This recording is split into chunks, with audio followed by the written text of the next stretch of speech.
رجل جميل. أنا جميلة، ما الذي تريده؟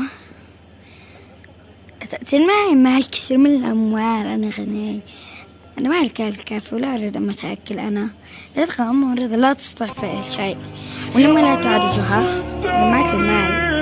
أنا أكلها ولا لها قيمة بالحياة، المال أكثر. ماذا تقوله؟ أنت مجنون.